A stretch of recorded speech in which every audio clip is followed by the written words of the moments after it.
If your dog has been sleeping more than usual, eating less, and pulling away from you, this video is for you. Not because something is definitely wrong, but because the signs we're about to cover are the ones most owners only recognize in hindsight, and you deserve to know them now while there's still time to act on them. Welcome to Canine Dog Talk. Subscribe now because what we cover here matters. There is no harder moment in a dog owner's life than the one where you begin to wonder whether your dog is telling you something you're not ready to hear. Most of us aren't taught how to recognize what the end looks like for a dog.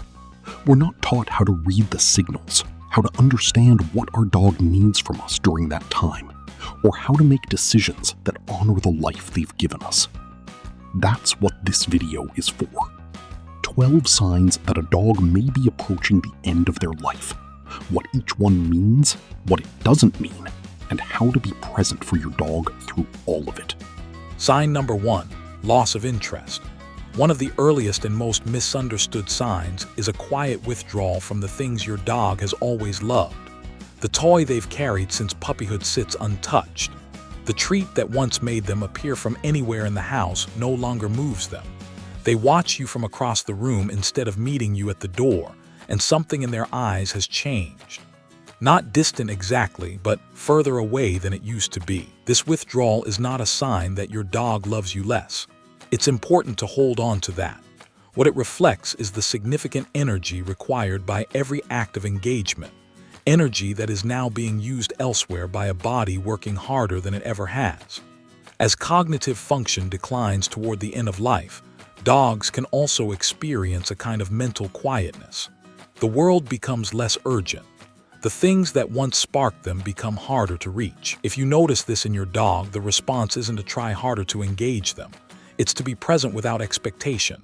Sit beside them. Let them know you're there without asking anything of them. Your presence is the thing they still want, even when everything else has faded. Sign number 2, lethargy and physical weakness. Dogs are designed for movement. Even the laziest dog has a baseline of engagement with their environment.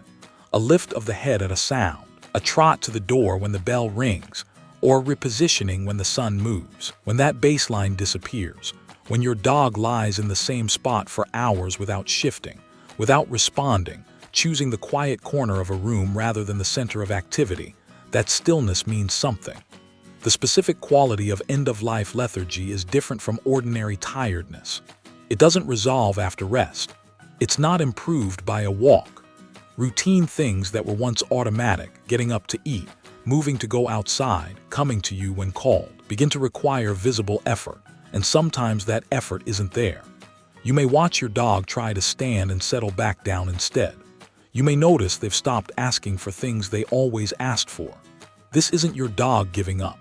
It's your dog's body redirecting every available resource toward the work of simply existing.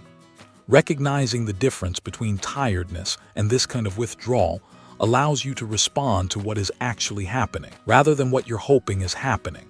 Sign number 3, changes in breathing. Changes to how your dog breathes are among the most medically significant signals to watch for, and they deserve immediate attention. Panting at rest when there has been no exercise, no heat, no obvious reason is not normal. A cough that is new or that has worsened over days is not something to wait on. Breathing that looks labored, shallow, or irregular, especially during sleep, should be seen by a veterinarian. The underlying causes of these changes vary. Heart failure, which affects the heart's ability to circulate blood effectively, is one of the more common. Respiratory disease, cancer, kidney failure, liver conditions, and metabolic disorders can all manifest through changes in breathing because the lungs and the cardiovascular system feel the impact of almost every major systemic illness. What matters most is this. You know how your dog normally breathes. You've heard it beside you for years. When something changes, you will notice it before any test confirms it.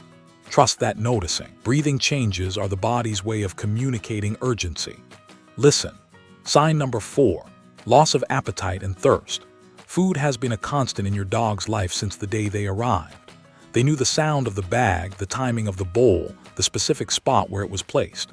When a dog stops eating, genuinely stops, not a skipped meal but a sustained and deepening disinterest in food and water, it is one of the most telling signs that something fundamental has shifted. As the body approaches the end of life, the digestive organs begin to slow and eventually cease their function. The signals of hunger and thirst, which have driven your dog to the bowl every day of their life, simply stop arriving. Food doesn't appeal because the system that made food appealing is no longer running. This is not suffering. It is completion. If your dog continues to take small amounts of food or water but struggles to keep them down, you can offer gentle hydration using a dropper near the lips.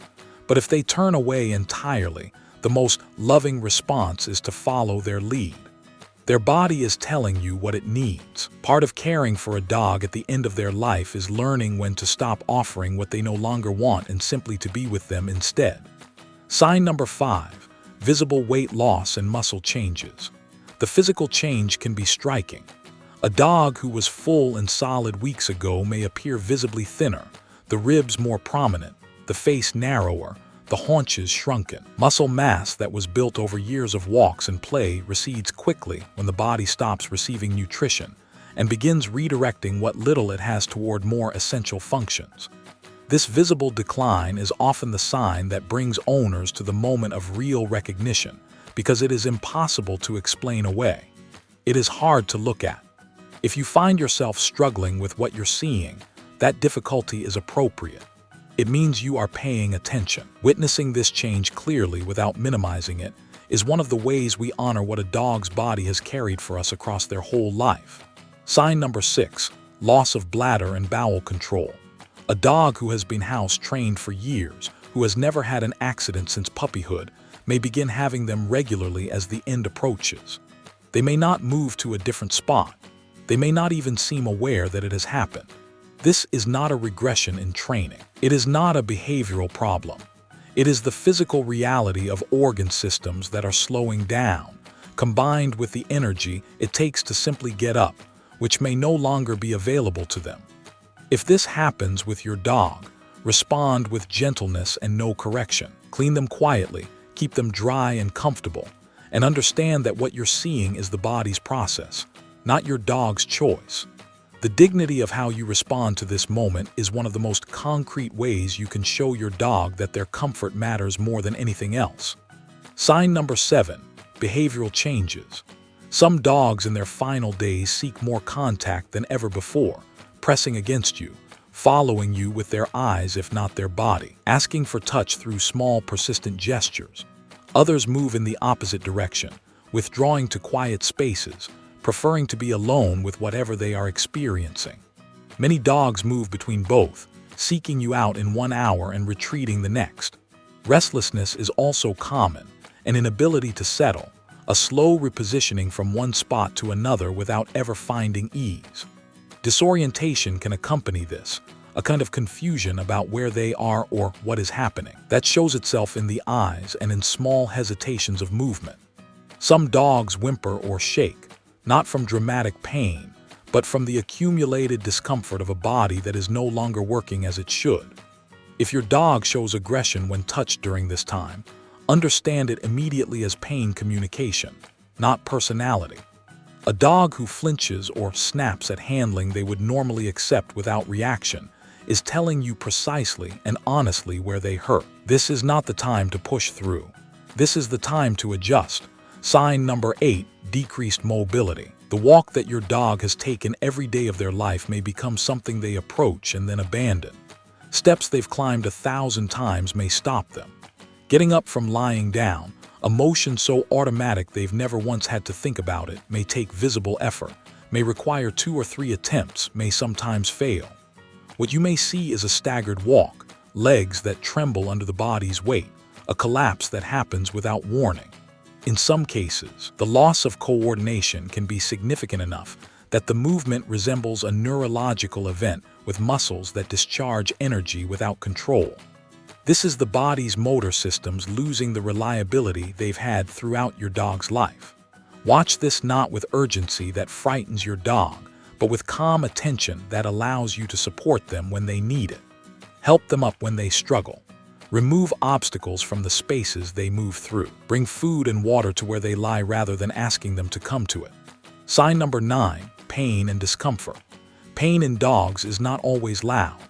Many dogs carry significant pain quietly in ways that are easy to miss if you're not looking for them. Changes in posture, a back that hunches, a head held lower than usual, a reluctance to shift position, a breathing pattern that quickens when touched in certain places, eyes that are slightly glazed or that close more than usual, panting that persists without a physical cause. These are the quieter signs. The louder ones, whimpering, crying out when moved, refusing to bear weight on a limb, are easier to recognize. But by the time a dog is expressing pain that audibly, they have been managing it quietly for some time. If you suspect your dog is in pain, this is a non-negotiable veterinary conversation. Pain management at end of life is not an indulgence. It is the foundation of everything else you can offer your dog in their final days. A dog whose pain is managed can rest. A dog at rest can feel you beside them. That presence, calm, warm, continuous, is the most significant gift remaining available to you. Sign number 10, a cool body. As circulation slows toward the end of life, the body's ability to regulate temperature decreases. You may feel this first in your dog's paws, which can become noticeably cooler to the touch than the rest of their body. Their breath may also feel cooler. The body temperature drops as the heart's work reduces, and the warmth that has radiated from your dog through every season of your shared life begins slowly to change. This is a natural process. If you feel it, add warmth. A blanket placed over them, your hand resting on their side, your body beside them on the floor if that's where they are. They may not visibly respond, but they can feel the warmth you offer. And in the final stages of life, physical warmth and human presence are the same thing. Sign number 11, persistent vomiting or diarrhea. Occasional gastrointestinal upset is part of normal dog life. What you are watching for is something different. Vomiting or diarrhea that is continuous, that doesn't resolve, that the body seems unable to stop regardless of what is offered or withheld. When the digestive system can no longer function with any reliability, it creates conditions for rapid dehydration and malnutrition that accelerate the overall decline. If you are seeing this in your dog, the first step is always a veterinary conversation to understand the cause and assess what, if anything, can be done to offer comfort. If the answer is that nothing can reverse what is happening, then comfort management becomes the priority, keeping your dog clean, dry, and as physically settled as possible. Sign number 12, changes in gum color. This sign requires you to look at something most owners rarely check, but it is worth knowing. Healthy dog gums are a warm, moist pink. When you press them gently and release, the color returns within 1 to 2 seconds. This is called capillary refill, and it reflects how well the blood is circulating. Gums that are turning pale, white, blue, or grayish, or yellowish in color are communicating serious systemic problems. Pale or white gums indicate poor circulation or significant blood loss. Blue or gray gums mean the blood is not being oxygenated adequately. This is an emergency. Yellow gums signal liver involvement. Any of these changes, observed clearly, means your dog needs to be seen immediately. Check your dog's gums occasionally, not in a clinical way, but in the way of someone who wants to know their dog's body. That familiarity is what makes change visible when it matters most. Now, what do you do with all of this? The honest answer is that this knowledge is not meant to make you clinical or watchful in a way that takes you out of the relationship. It is meant to keep you present. A dog at the end of their life needs one thing above everything else. You sit with them. Speak to them in a low, steady voice. Understand that your emotional state moves directly into their nervous system. Dogs feel our distress with the same precision they feel everything else about us. Your calm is a gift you can give them when almost everything else is out of your hands. If they want to be held, hold them. If they've moved to a quiet corner, bring their bed there and sit beside it on the floor. Moisten their lips gently if they're no longer drinking. Keep them warm. Let them sleep. And if the moment comes when a veterinarian tells you that their pain cannot be managed, that their body has reached the end of what it can do, understand that the decision to let them go peacefully is not abandonment. It is the final act of the love you've carried for them their entire life. Dogs give us everything for every year they have. At the end, what they need is for us to be brave enough to be present, not to fix it, not to stop it, but to be there completely until the very last moment. That's what they've always done for us. Subscribe to Canine Mind if this video meant something to you. And if someone you know is going through this with their dog right now, send it to them. Sometimes the most important thing is just knowing that what you're seeing has a name and that you're not facing it alone.